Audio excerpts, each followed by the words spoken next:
19 оны 4-р сарын 7-нд Тайван буюу Формосагийн шийхүүд англи хэл дээр альцсан Баатраа өгч их хөлгөн судар гэгэрлэн 25 арга 5-р бүлэг 11 цуврал лекцийн 6-р хэсгийг багш шавын шүтэлцээгээр хүлээн авч үзнэ.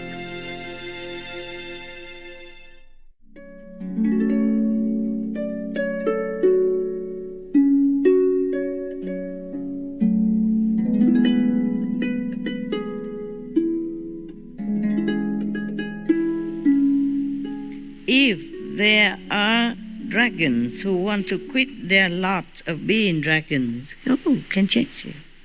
I will appear before them in the body of a dragon and speak Dharma for them, enabling them to accomplish their wish. If you are a dragon, remember Kuan Yin Bodhisattva, yeah? Any of you are dragons here?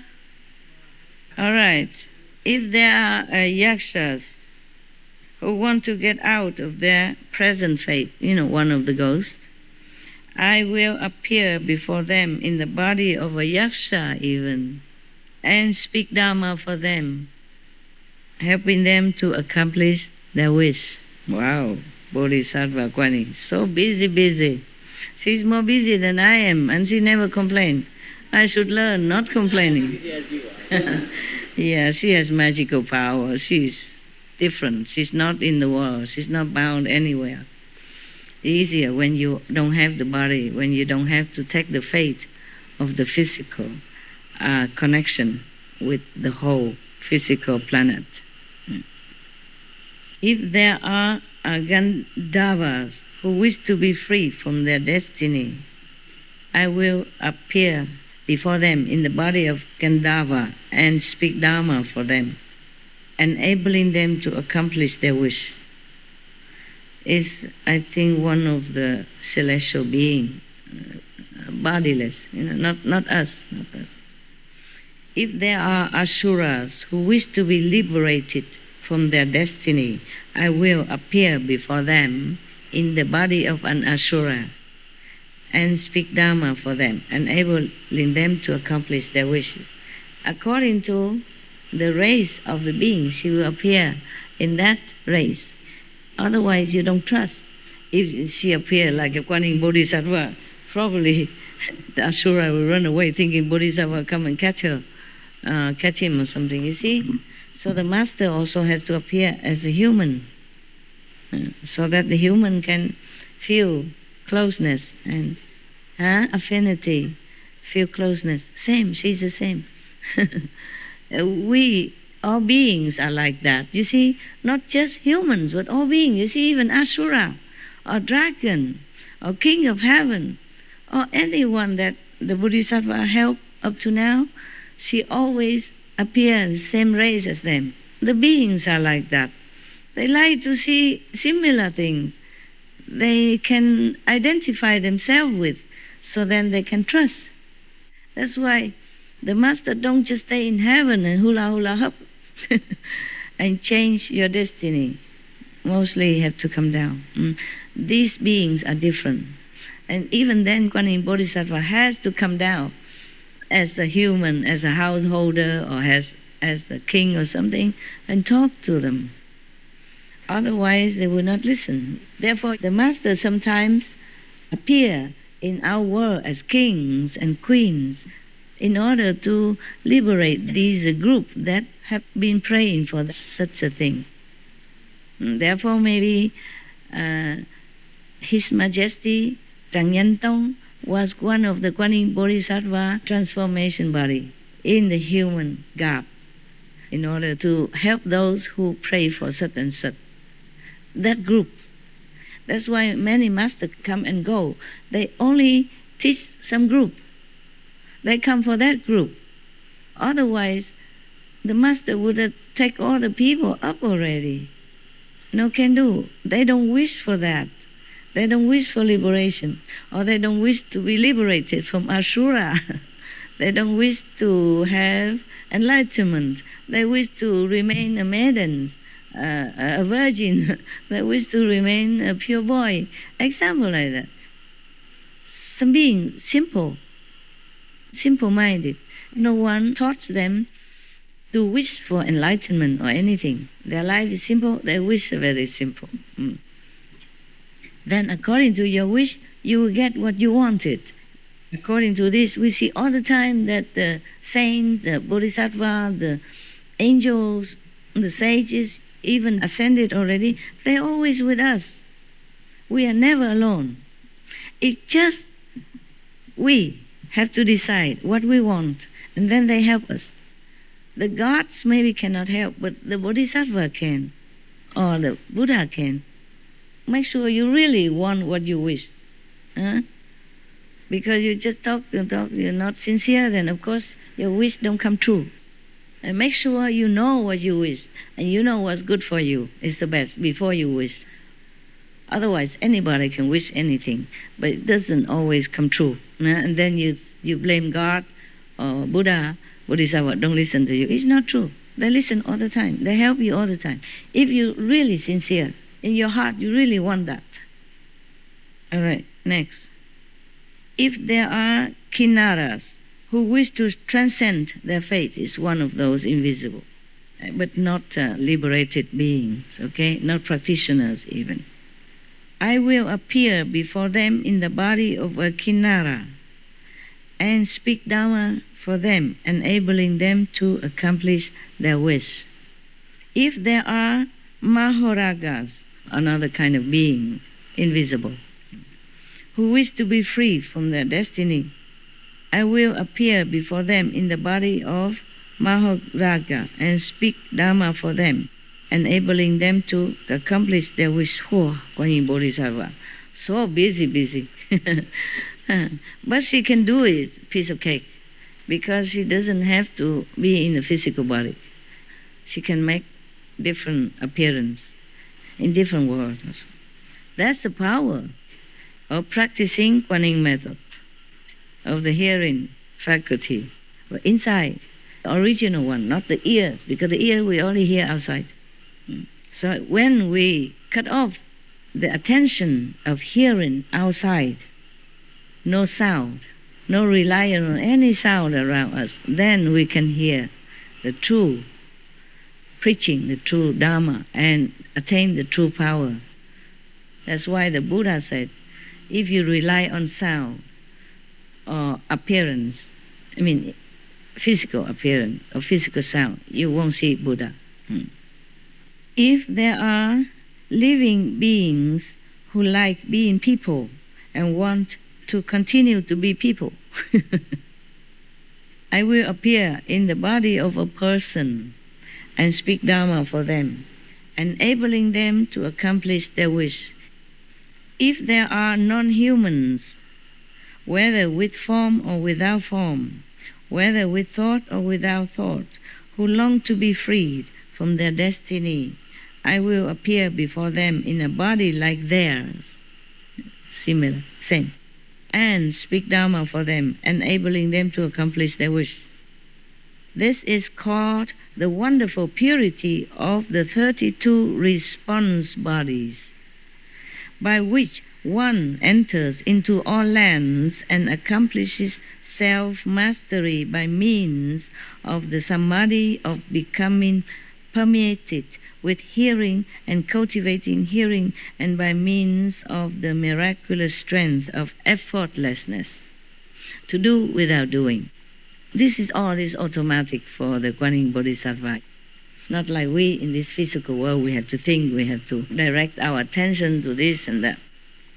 Also, World Honor One, using this Vajra Samadhi, means indestructible Samadhi, Vajra, like king of Samadhi, of becoming permeated with hearing and cultivating hearing, meaning cultivating hearing and permeated with the sound, with the current, with the vibration, and using the miraculous strength of effortlessness, because I have a kind regard equally for all living beings in the 6 paths. Yesterday I explained already 6 paths, from low heaven down to hell. I go throughout the 10 directions and the 3 periods of time, and cause all living beings to encounter bodies of mind to receive the meritorious virtue of 14 kinds of fearlessness. She doesn't have only that, she has more, due to power of Kuan Yin practice. 14 fearlessness, not just one, but 14 fearlessness. First, because I do not contemplate sounds for my own sake. Contemplate sounds. She contemplates sounds.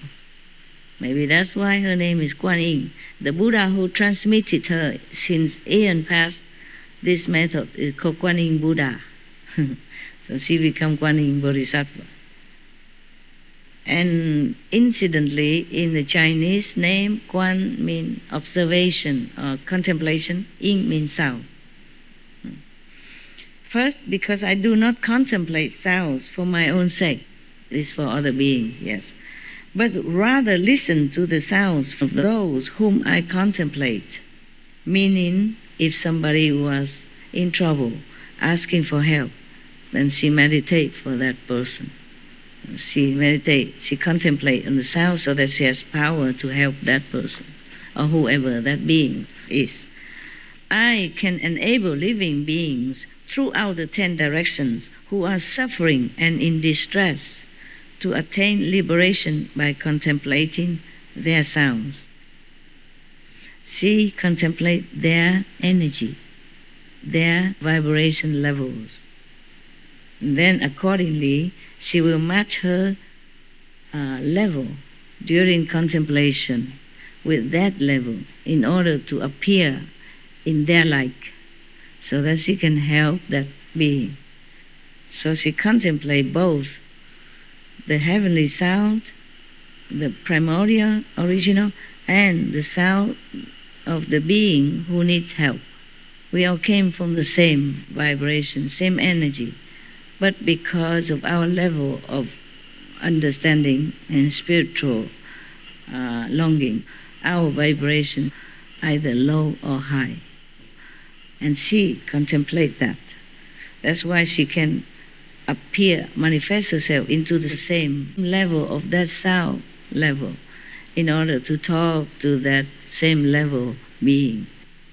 That's why Kuan Shi, meaning contemplating the sound of the world. Anything in the world, not just the world.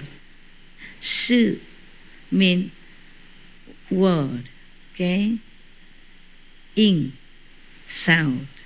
Shi, Kuan Shi, contemplating the sound of the world. She's hearing everything so that she can go and help them. Because when somebody prays, you also utter some sound. Maybe not physically, maybe physically. Any sound at all. Outside or inside. Vibrate, okay? And the saint in such a level, like Kuan Yin Bodhisattva, can discriminate it, can discern which sound, which level belong to whom. So accordingly, they will appear to whom? To that person or that being, and help them to accomplish what they want. Everything you utter, whether in your mouth, from your mouth, or in your heart, make a certain energy vibrating throughout the universe. So the high-level beings like Kuan Yin Bodhisattva can catch the sound and hear it. It's simple. Of course, it's in a different level, but here we have like a telephone nowadays. You can text and talk to different people at the same time. Yeah? Television, many people can look and see at the same time. It to match the frequency. In our physical level, we match the frequency physically, electronically. In the higher level, they do it with telepathic frequency.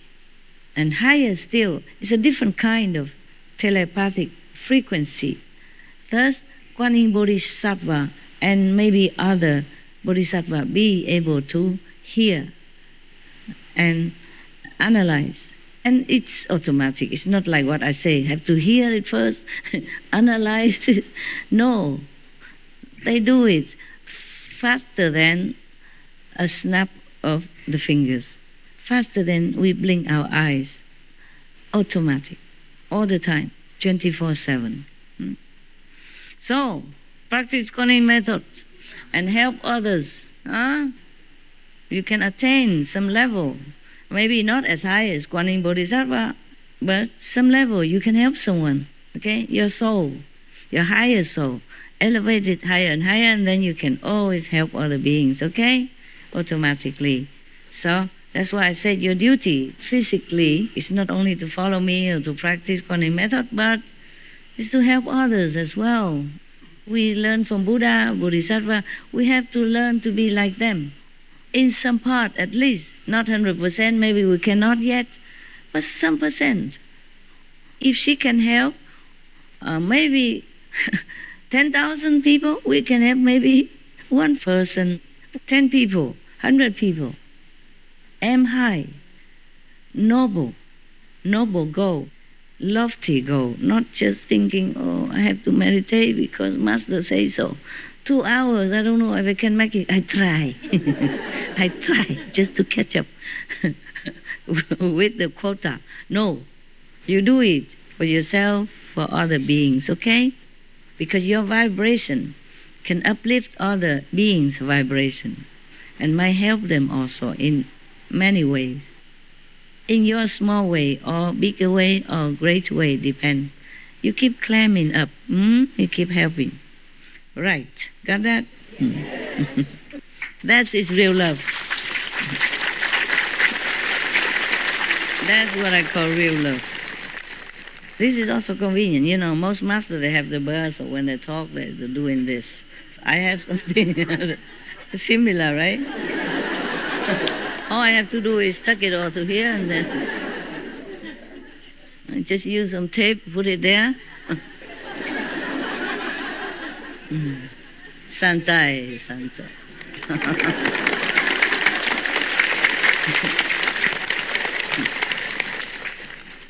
No wonder I grow my hair long now. I know why. Can be a substitute. Continue. Okay. Second. Did I read second yet? No, huh? Oh, that's because of the calendar. The calendar is longer than my hair. Oh, I'm losing my hair, you know that. Before I had a lot of hair, now it's very little. What? Oh, it's the same. It's the same. I try. The thing is, in Vietnam, we say, when you are anxious or stressed, you lose your hair. Is that the problem with you? All the monks?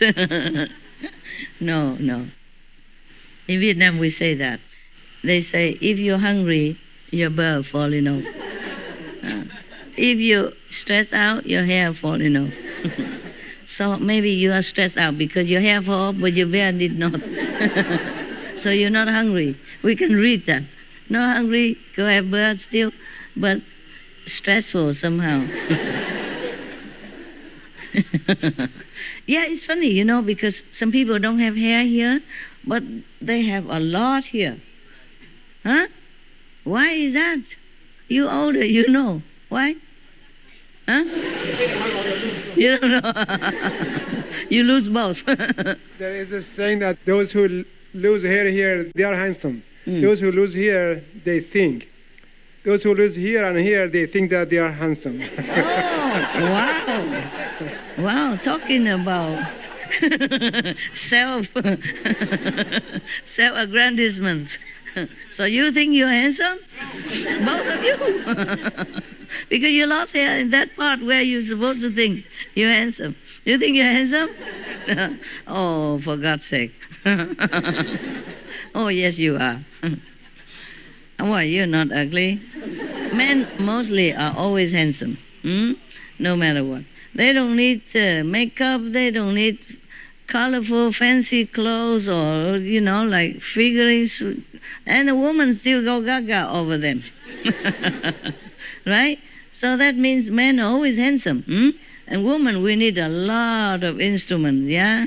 No, from the hair down to the toe. They even paint the toenail. I don't have chance anymore. I used to do. Whenever I have a time to trim my nails, I feel already very human at that time. Mostly cannot do. I don't have time. Only when it's too long already, I can't bear no more, then I have to cut. Talking of painting toenails, oh, forget that. I used to have it. Your master used to be more glamorous.